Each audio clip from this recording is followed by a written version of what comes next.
Alright, hello everybody! We are back and today malalaman na natin kung ano ba yung average grade ng mga students sa school natin. Mataas ba na performance yung mga linalabas ng students natin or yung mga pumapasok ba sa school natin medyo, bakit ganyan yung grades nyo? So today malalaman na natin yan finally. Alright? So, this is what we'll do. Okay? So, meron tayong mga clauses dito. Iko-comment out ko lang. So, that's how you do comment. Alright? So, dalawang dash. So, meron tayong count. Okay? Meron tayong count. Meron tayong sum. Meron tayong average. Meron tayong min. And meron tayong max. Lahat yan may parenthesis sa gitna. Okay? Tapos yung parenthesis sa gitna, dyan mo ilalagay yung column name nung gusto mong makuha. Alright? So, for example, gusto natin malaman kung ilan yung students. Or gusto, lagay mo lang na star kasi technically, lahat ng students may grade, lahat sila may ID. So, lagay mo lang na star, di ba? Or let's say, gusto mo makita yung sum ng lahat ng grade. Ito total mo lahat ng grade. Anong gagawin mo? O, di ba? Lagay mo lang yung grade. Grade, o, di ba? Gusto mo makita yung average ng grade, o, di ba? Gusto mo makita yung minimum ng, grade. Gusto mo makita yung maximum ng, grade. Diba? Actually, dito sa min and max, pwede mo din actually lagay yung full name dyan eh. So, makikita mo yung pinakamababang letter, meaning yung A. Pwede mo din makita yung max na letter, meaning yung Z. Diba? Alright. Now, let's go do it practically. So, let's do it. So, first, dito sa select mo ilalagay yan. Sa select mo ilalagay yan. So, gusto natin malaman, tanggalin na natin to.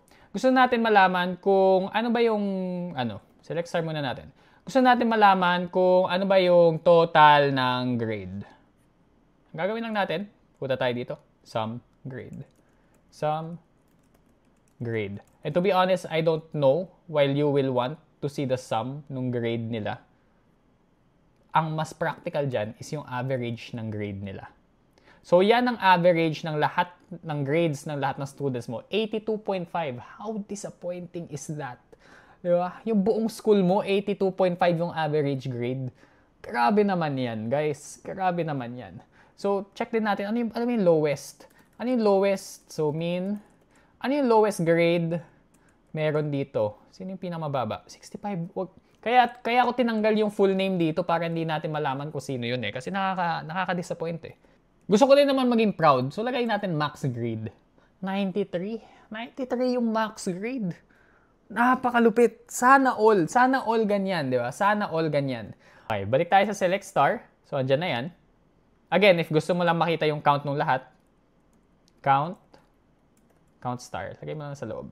Count star, 15. Okay? Tapos, lagyan natin na alias para malupit. As number of students. Students. O, diba? Napakalupit talaga ng SQL. Okay, now, gawin natin mas complicated. I-apply natin yung mga previous lessons natin. Gusto ko lang makita yung average grade lahat ng mga third year college. So, paano ulit natin i-select yung mga third year college? Where year_level is equal to 3. Okay, there you go. Now, since yan na lang yung lumalabas, i-average na natin siya. So, ayan na ang final query natin. Yan ang average grade na mga year level is equal to 3. Okay? Alright, and that's pretty much it for part 5, aggregate functions. And next lesson, medyo magiging mas complicated na yung kailangan natin gawin. Kasi, i-groupings na natin yung mga columns. Okay? So, medyo magiging mas complicated na siya. Medyo magiging mas complicated na din siya for me to explain, pero I hope that you guys will be able to understand kasi during my college, dito ako medyo nahirapan. Tapos yung lesson after that. So you guys better listen.